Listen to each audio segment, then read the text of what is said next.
I'm Shauna, this is Shauna's World. Welcome or welcome back to my channel where I make videos about living well. So I guess to me, part of living well is about living adventurously, and I am currently on the adventure of a lifetime, hiking the length of Israel on the Israel National Trail, or the Shvil Israel as they call it here. And I've been sharing bits of my journey along the way when I'm hiking and what I'm getting up to. If you want to follow along with this Israel series, please subscribe to my channel. More videos coming soon, and do give the video a thumbs up if you like what you see. So the last video I will have shared was the day I left Jerusalem after getting sick and getting back on the trail. And then I haven't made any videos since, basically because that next morning I met another hiker at the place I was camped. His name was Gus and he was from Ireland. And we ended up hiking together for, I think it was about 4 days. And to start with, it was really nice. I definitely crave solitude when I'm hiking, and alone time is really important to me. But it really helped to have someone to kind of share the load with, to make decisions with, and just to have some company for a bit. And we had loads to chat about. I used to go on holiday as a child to the place he was from in Ireland. And because I've been hiking a bit more slowly than my usual pace, because I was going at his pace, I'd fallen a bit behind with my plan, and I had accommodation booked in Arad. So I went at his pace for a few days, and then I jumped 2 days on the bus and came to Arad. I didn't mind too much missing that section. I've had to miss a few bits already, and I've kind of let go a bit of being a purist and feeling like I need to hike every bit. And also the last couple of days of hiking before that hadn't been that exciting. They'd been kind of a lot of agricultural land, very flat, very barren, and it was quite tough on morale. Even though it was easier physically and on the body, it was just the same thing, not very inspiring. So now I'm in Arad, which is where the desert portion of the hike starts, and it's desert all the way to the end in about 3 weeks' time. And I've taken 3 nights here to rest, recuperate, and get myself ready for that section because it's supposed to be the toughest part of the hike. But I've got a bit of time today, and I'm going to head down to the Dead Sea and have a little bit of a float on the water. And the trail does actually go past the Dead Sea. It goes through Ein Bokek, where I'm going today. But when I'm hiking, I'm in hiking mode, and I know I won't really get to enjoy it and swim and float and soak it all up when I'm mid-hike. So I decided to use one of my rest days to go and take some time there. I'm just heading down to the bus stop to take the bus to Ein Bokek.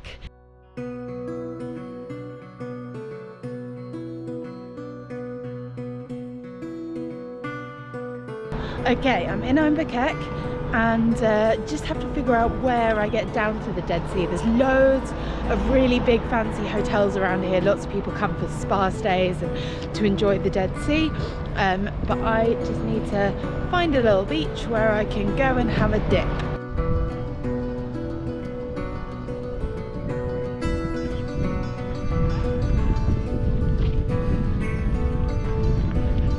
Oh, how gorgeous does that look? Okay, so the beach isn't too busy. I mean, there's people around, but it's not rammed. You can hire a chair for 10 shekels and a kind of lay down bed for 15 shekels, which is what I've gone for. It does feel a bit steep, but they said it's used to kind of tip the people who look after the beaches. So yeah, it feels worthwhile.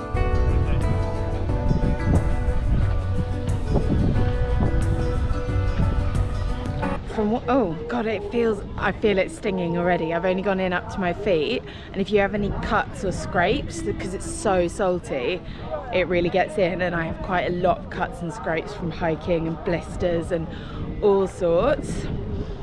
And I have a bit of a gash on my leg from where one of my hiking poles caught it, and I haven't gone in that deep yet. So we're gonna see how that feels. The water's nice though. And everyone has said, no matter what, don't let it go in your eyes because it will really, really sting. And also apparently if it goes in your mouth, it tastes utterly horrendous. Oh wow, I feel all the salt crystals on the bottom of the water. Okay, it's so salty underneath. It's literally hurting my feet. It's so salty, like all crystallized. I'm gonna go in a bit deeper and then I'm gonna float. Oh, I should have worn my flip-flops in. but I'm a bit far now to go back.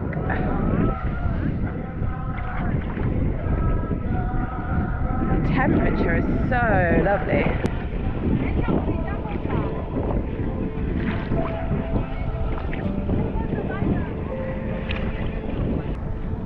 Okay, I'm still quite shallow in, but I'm gonna try and get in a bit more.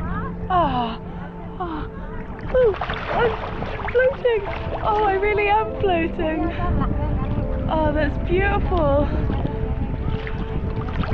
Oh.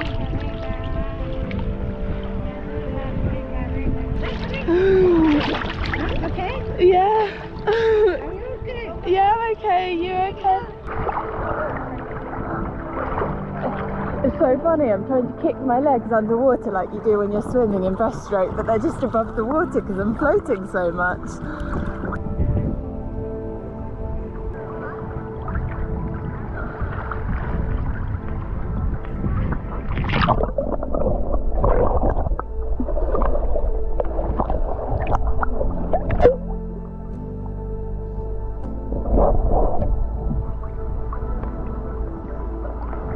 Oh, that gash down my leg never hurt when I got in, but my feet really did. All the blisters that have popped and all the little scabs, that was sore, but it feels good. It feels like they're being nourished by the salt.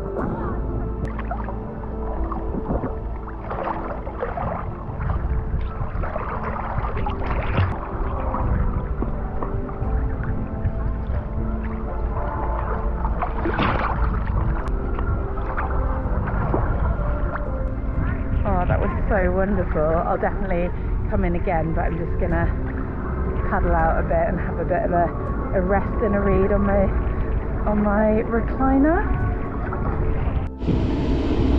So, a bit of info about the Dead Sea. It is the saltiest body of water on the planet, and it's nearly 10 times saltier than the ocean, and that's why you can float on it. It's the lowest point on Earth. So around 400 meters below sea level. And apparently Masada, which is the mountain very close to here that a lot of people climb, and I've climbed to before at sunrise, and it was wonderful. That is, you know, it takes a good chunk of time to climb. When you get to the top of it, you're still 50 meters below sea level, which I think is bonkers. And the Dead Sea is about 135 kilometers in length, and it sits between Israel, Jordan and the West Bank. Oh, and Israelis call it the Salt Sea, but obviously in Hebrew, and that's how it translates. But the reason it's called the Dead Sea is because of the saltiness. Nothing can live in there. There's very little that can kind of thrive in that kind of salinity of water. I'm covered in mud and it feels good. So the Dead Sea mud is full of minerals and things that are good for your skin, and lots of people use it, like clay wraps and all of this, and all the fancy hotels around here have spas using, oh, I just got some salt in my mouth, which was a little bit like battery acid.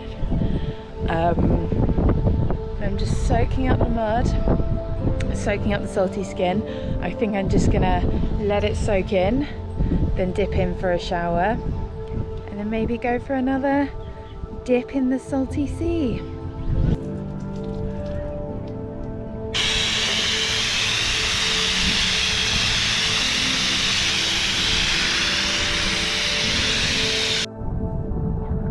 I didn't like how it felt when it dried on my skin, but now that it's off and I've washed it off, my skin feels so soft. And you pay so much money in a spa for a Dead Sea mud mask, and this is just free.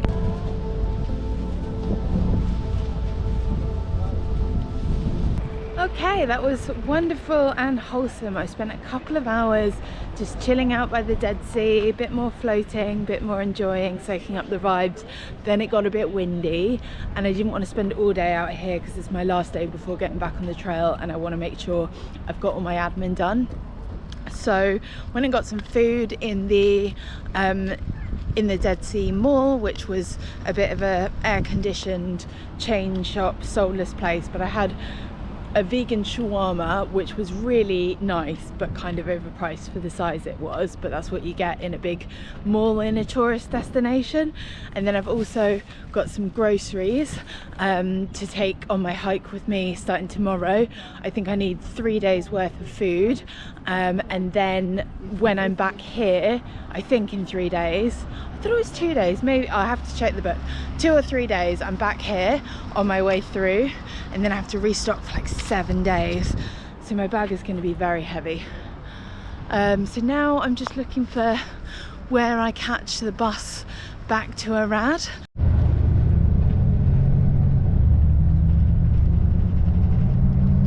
Okay, I'm back in Arad and heading back to my guest house. I'm going to go over my plan for the next chunk of 12 days.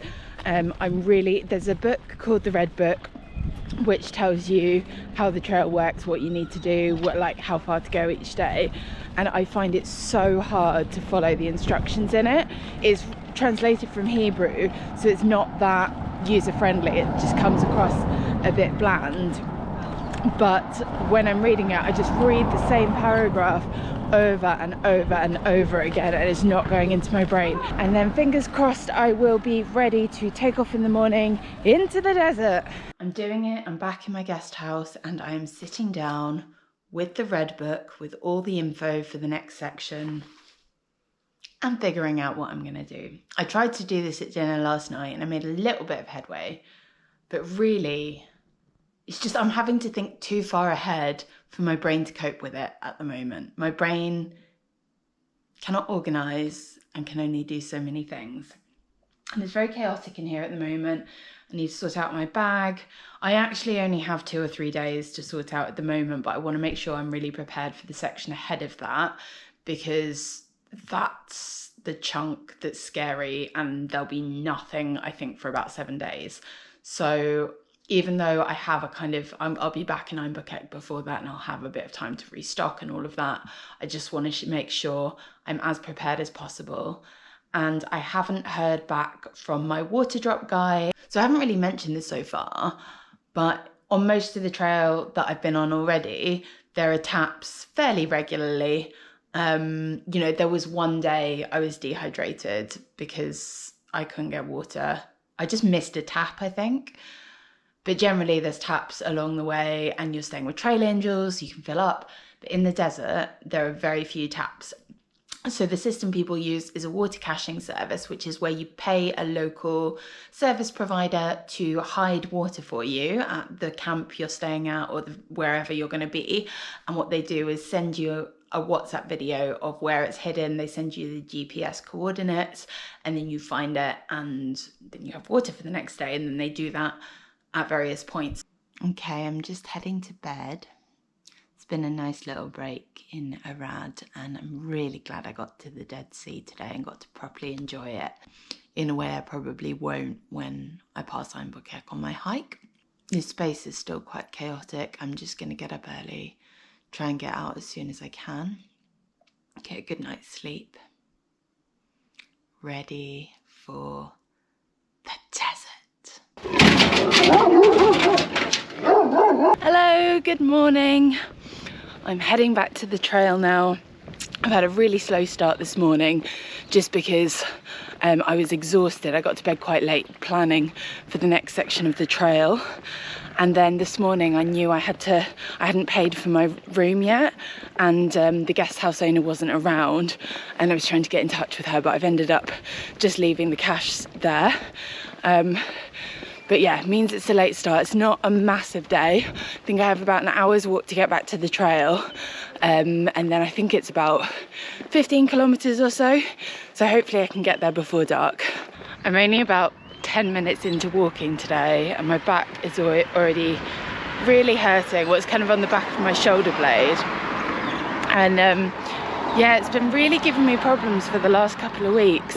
And even when I rest, even when I've taken a few rest days, I've taken nearly 3 days off, and the pain is still there, and it's incredibly frustrating. So I'm still on the road getting back to the actual trail itself, but I am very much in the thick of the desert now.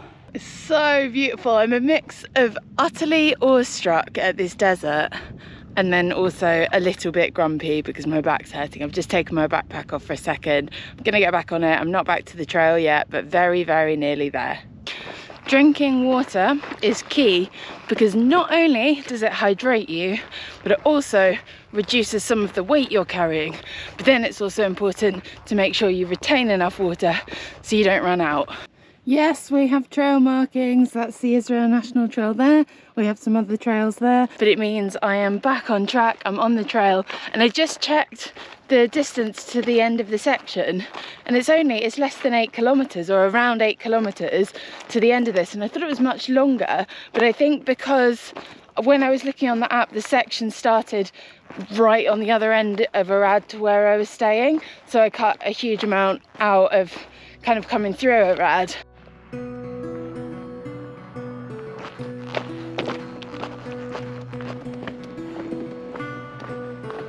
Oh God, it's so bloody beautiful. Okay, I just wanted to share a story about the trail markings on this trail. So you'll see here, often they kind of come in what looks like an arrow. So I thought that when it was shaped like that, it was an arrow. So I'd always go the wrong way, but what it actually is telling you that this trail goes around the corner this way. It's kind of drawing the road. And Gus, who I hiked with before, said he thought the same thing for quite a significant amount of time. And all the Israelis, of course, know because they've grown up here and seen trail markings before. And I just wanted to give you a heads up in case you're ever hiking this trail. It is not an arrow, it is a corner. So I'm coming down now, quite a lot of descent, and it's not the hardest. It's quite a defined path and not the rockiest one, but I'm going super slow and being super careful because my body is just feeling so battered and I really don't want to fall over. And most of my falls, bar the one I fell on my chest, have just been slipping on a bit of gravel under my feet and kind of falling onto my bum, and it kind of puts my whole body into shock. Well, not shock, that's a bit extreme, but yeah, it really kind of hurts my whole body where I'm in pain anyway. So I just really want falling to be a part of my past now and not a part of my present or future. Oh my goodness, I just seen there's 2 camels there. I don't know if they come up on camera because they're the same colour as the desert. So now that I'm in the desert, I feel like things get really serious. I mean, this bit so far has been lovely. But I'm going to go through a point where I'm about 7 days without being able to resupply food. It's going to be incredibly rural, you know, not going through any settlements. I also have now the risk of flash floods because you're walking through wadis quite a lot of the time, and flash floods can and do kill people who don't heed the warnings. So I have to check the weather warnings every day. There's also scorpions in the desert, I think snakes, and no shade. I've noticed this today. I've had a couple of little rests.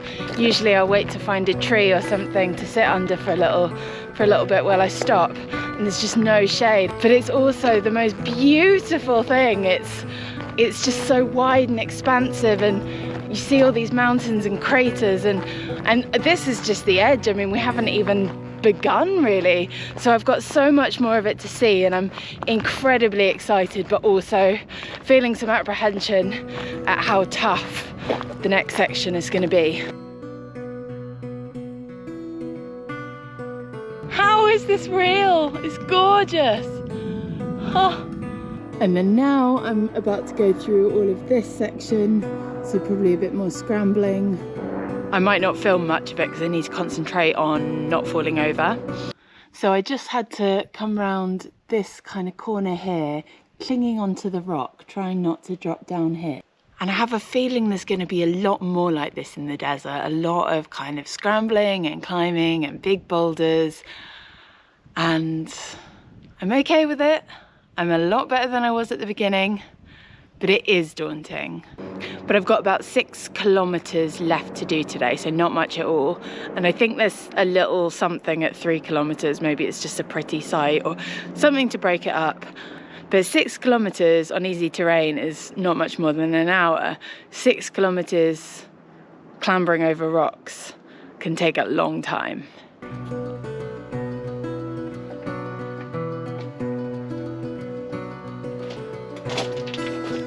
Now, I don't know how I'm supposed to get down here. It was a bit hairy, but I got down. I said I wasn't going to film this. I probably shouldn't. I should probably concentrate. God, it's beautiful. Okay, let's carry on.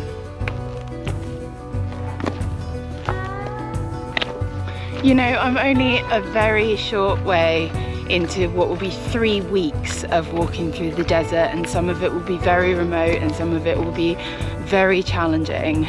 But just this first day is helping me to, you know, feel okay about it and feel like I can manage this desert section. It is a bit daunting, but I haven't seen another person today. Well, I just actually saw some people on bikes, so that's not true.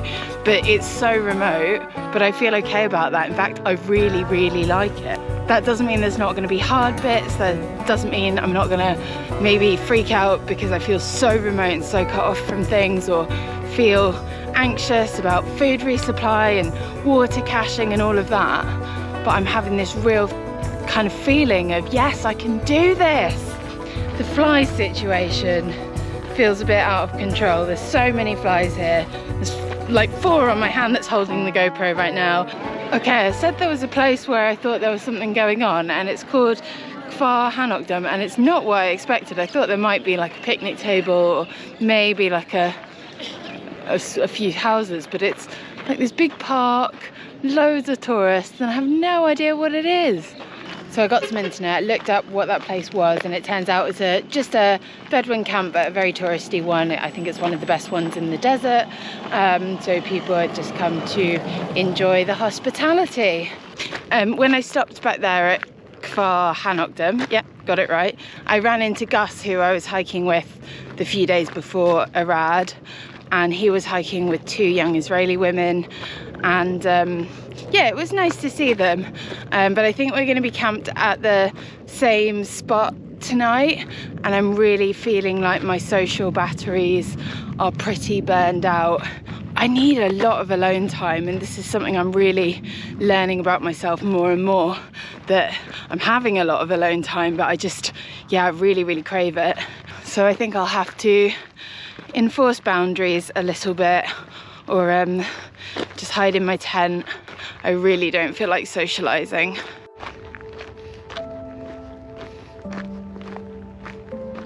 Made it to the campsite. There was literally nothing and no one here. It was only about 13.5 kilometers today, so I haven't gone that far. And tomorrow's an even shorter day. Probably could have done them combined if I'd set off a bit earlier, but I didn't. So I'm just gonna get set up, and it's nice, great views. Okay, the tent is up. I haven't put the top sheet on it because there's no one else here, so I might as well just leave it open to the elements for a bit. Yeah, I'm kind of regretting not going on to the next campsite because it was only about another 10 kilometers. I could do that in about 2.5 hours. I was just worried about the dark, and now it's too late, but I think I'm going to try and combine the next 2 days because tomorrow was only going to be 10 kilometers, and I can do way more than that, depending on the terrain, you know, you never know. But yeah, it's just, I feel a bit weird. I feel like I have to justify myself because I've gone so little today, because I saw Gus and the 2 other women and they've gone on further, and now I'm feeling in some way inferior, or like I haven't done enough or whatever, which is just silly. So I'm just gonna try and breathe, let that go, and enjoy my solitary night, because I do need my solitude, and I am glad to have it. I mean, other people might turn up later, who knows? Oh, there's some people coming this way. So yeah, I'm just gonna rest, get an early night, and enjoy alone time. Yeah. Yeah. So after talking about how much I needed to recharge my social batteries, the others who I thought had gone on to Masada had actually just taken a detour and had gone for a photo op, and then they came back to the site, and I was actually so glad to see them, and we've just sat around having some coffee, chilling out, chatting, and it was actually really needed, and I was starting to feel a bit funny here on my own, especially because there's no internet here, and I know I rely on that for comfort quite a lot. So I'm gonna just enjoy the evening. The sun's going down. I'll leave the vlog here. Thank you so much for watching. I really appreciate you. If you'd like to see more in the Israel series, please subscribe to my channel. If you enjoyed the video, give it a thumbs up. And if you have any comments or questions, please let me know in the comments below. Thank you for being here. I'm really grateful for you. Have a wonderful day. Bye.